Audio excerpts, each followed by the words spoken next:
Let's now delve deeper into the circumstances surrounding the arrest. I give up bites falsehood upon falsehood. General Torre, when were you assigned as the head of the CIDG? Dahil naalala ko, inaresto po ninyo si Pastor Kibuloy, August 24, tapos na-promote kayo. Pero by the way, congratulations, na-promote pala kayo. Wala pang isang buwan, na-promote kayo ulit. At napunta kayo sa CIDG 2024, di po ba? Isang buwan after the Kibuloy arrest, tama po ba? Yes, ma'am. And you were assigned to the CIDG specifically. What would you say are the main mandates of the CIDG? Anong mission nito?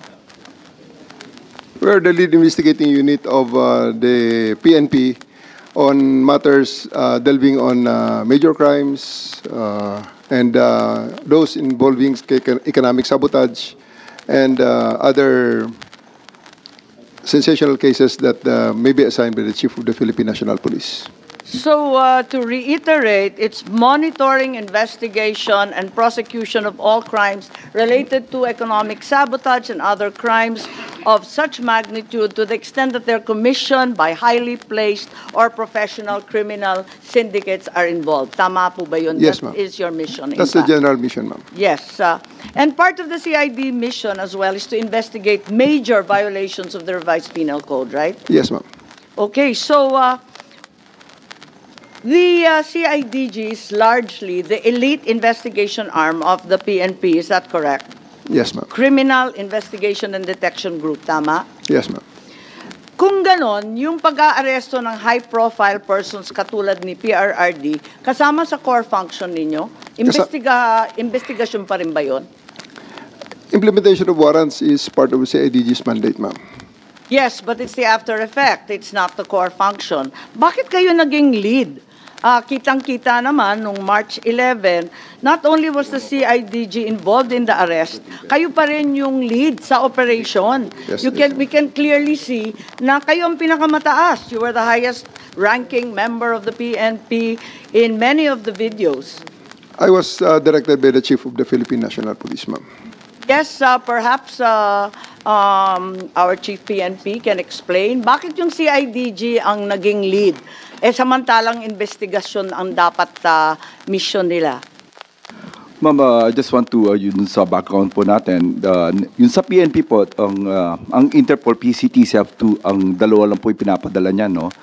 Pagka dun sa PNP po, ang main task po namin, pagka PCTC, CIDG, ang sa NBI naman, NBI Interpol. So usually, pagka may request po ang PCTC, ang pinakadiretso po namin is CIDG, not any other unit when it comes to arrest po. Pero you had the choice, ano? Madam Chair. Hindi naman lagi CIDG nag-aaresto nitong mga high-profile personalities. Wala naman akong nakikitang CIDG sa TV pag nakikita yung iba't ibang krimen. Hindi naman lagi sila eh.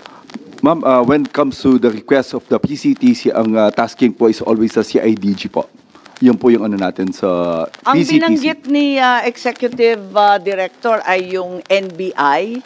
Wala siyang binanggit na CIDG. Ma'am, when it comes to the PNP, ang PNP po, ang automatic po namin, it's from me, I always task the CIDG po when it comes to Interpol matters po. So it's in fact your choice. General Torre is a trusted and competent general, and that's the reason you chose him. No, ma'am, that's for me, it's always the CIDG when it comes to yung mga national po ng, ano po, ng huli po. Yes, Senator Bato, please. Thank you, Madam Chair. General Marbel, kung si General Torre ang pinapa-operate mo doon, ibig bang sabihin na lahat ng actions niya, lahat ng ginawa niya ay sanction mo? Opo, it's under po ng Philippine National Police po yan. So lahat ng ginawa niya, sagot mo? Yes, sir. Opo. Thank you. That's the chief PNP that I would like to believe. Whatever your people does or fail to do, sagot mo. Diba? just want to clarify, no? Ang sinasabi po natin, all legal po. Ang sinasabi lang, we're just assisting po yung PCTC. That's reasonable po na ang request po is coming from I'm PCTC not po. referring to PCTC anymore. Yung sa kabuuhan ng operation. Dito po sa Philippine National po, lahat po ng action ng Philippine National under po sa atin, it's all legal po. When it comes to illegal, meron naman po kami mga ginagawa po dyan. Hindi ko na sinabi illegal. Akin lang, basta yung ginawa ng tao mo, sagot mo. Dahil ikaw si PNP, di ba? Dapat ganun. Yan man talagang kuwan natin, trabaho natin. Sagot ko kayo lahat dahil you are carrying out my orders. Yes, sir. Tama po yan. Kasi ang mandate po ng CID is really to effect po yung mga warrants of arrest po. Okay, yeah, just for the record. Just for the record, Madam Chair. Thank you. Yes, maraming salamat. Palibhasa inassign nga ni Chief PNP si General Torre bilang lead ng pag-aaresto kay former President. Masasabi ba natin na yung aresto ni PRRD ay CIDG operation? It's a PCTC operation, ma'am, requested to the Philippine National Police.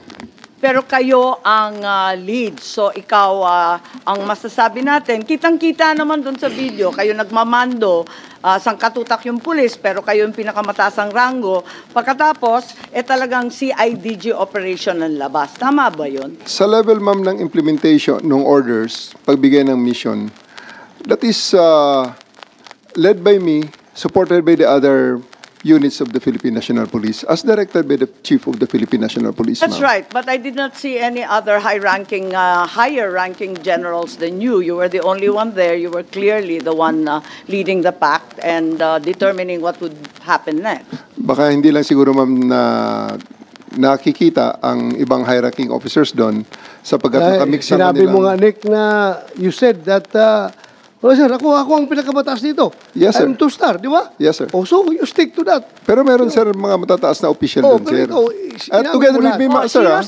Sino-sino na mas mataas sa'yo at nagmamando? Wala naman kasi kaming narinig. Ikaw lang ang nandun.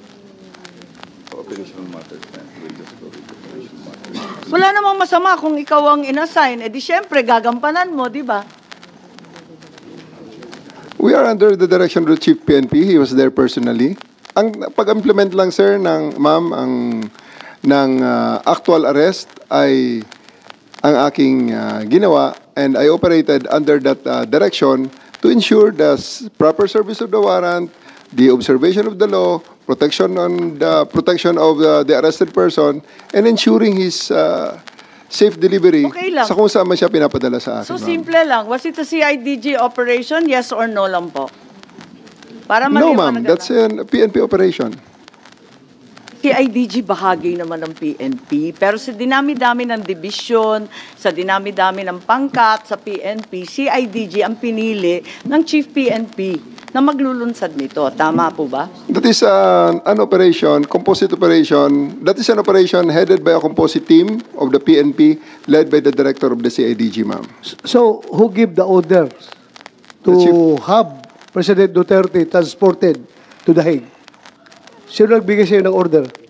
Sir, my order is to serve, the order that I received from the Chief of the Philippine National Police is to serve the warrant and ensure his delivery to the 250th Wing, to the team that will deliver him to The Hague. On the nuances of the higher authorities, I may not be privy to that information. Okay.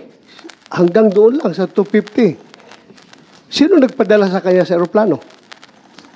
Nagpasakay sa aeroplano? The order for me, sir, is to deliver him to the team that will deliver him to The Hague. And Sinong team na yun? Na-establish naman natin, sir, that it is done by the Interpol. Interpol. Sinong Interpol doon? Sinong Interpol doon? Si Ambassador Lacanilaw? Siya, kanila o nag-order sa'yo na isakay sa aeroplano? Sir, I think we have already established. Yung order ko is for me to deliver him to the 250th Wing and deliver him to the team. Okay, at assist the nandun na team. siya sa 250th Wing. Ngayon, pinilit mo siyang ilabas. Nakita ko pa yung matanda, humawak sa lamisa. Ayaw siya magpadala sa'yo. Ayaw niyang sumakay sa aeroplano. Sino nag-order sa'yo na isakay siya sa aeroplano? Sino nag-order sa'yo? Can I defer the questions, sir? The answer to the questions to the SOJ, considering that I have a team you of are the the PG one there. there. Wala si SOJ doon. Ikaw ang nagkarga sa kanya sa aeroplano. Kaya tinatanong kita, who gave you the order? Still, sir, I take my orders from the Chief of the Philippine National Police. So, Chief PNP, you give the order to have former President Duterte board the plane? Ma'am, I think that from the very beginning, the DOJ's advice was sought on every step of the way. Yes, And sir. we gave the clearance to serve the warrant Yes, sir. of arrest. I am asking them because they are on the ground. Sila ang nag-implement doon. Kaya, Chief PNP, you give the order to the CIDG? The order of to the CID is really to assist the PCTC when it comes to arrest po.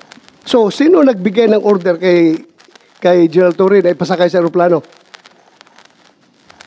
It's always the guidance that ang ano po namin is really to assist ang PCTC po. Kaya nga, PCTC, were you the kayo? one who ordered the boarding of President Duterte sa aeroplano? Yes, General Alcantara, please. Mr. Senator, Madam Chair, I've said from time to time that my mandate is to coordinate our law enforcement agencies to comply with the requirement of the Interpol. Correct. I believe you, sir. Coordination ka lang. Coordination ka lang. Pero sinabi ni General Marvel na ikaw daw nag-order sa That kanya. is the limit of my power. Yeah. But according to General Marvel, ikaw daw nag-order sa and kanila that is- na isakay sa aeroplano si And that Pangulong is the Duterte. limit also of my authority. That's my mandate. To My have him. mandate is to coordinate, Coordinate. disseminate. So, for the record, hindi ka nagbigay ng order kay General Marvel na isakay siya sa aeroplano? Hindi. For the record. For the record, I am not the authority to order the arrest, to order the So just boarding of the plane. categorically, did you or did you not give the order to General Marvel? No. No. So, General Marvel, are you lying? So I'm not lying, but I just want to have the executive privilege po regarding this matter. This Ay, operational matter. nandito na tayo eh. Executive privilege ka dyan. Bakit naging executive privilege? Kanina, bigla? sinabi mo, PCTC ang nagbigay ng order. Ngayon, mag-executive privilege ka. Kung sino-sino na tinuro mo. That's biglang why we didn't want to executive attend the last privilege. hearing because this is what we were expecting, ma'am. We didn't want to be bullied into a No, position. we're not bullying you, sir. Nobody's bullying. We're not I bullying think you, that sir. We're not bullying you, sir. you're trying to make people admit something that they will not admit. No, And no, executive no, we're privilege is trying a to valid derive excuse information. not to answer any Secretary- question. President Remulla. Duterte is already at The Hague. Tapos na We're ang asking boxing. kung sino nagpadala doon sa kanya. Sino Yun ang nag-order? tanong We're natin. trying to understand every step of As the I said way. earlier, everything was cleared with the DOJ. We are not bullying you, sir. Ha? We want the truth.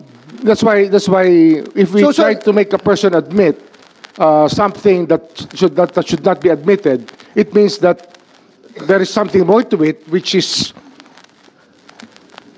the clearance given by the DOJ was probably the most important part of it, to serve the warrant of arrest and to surrender the person under the law.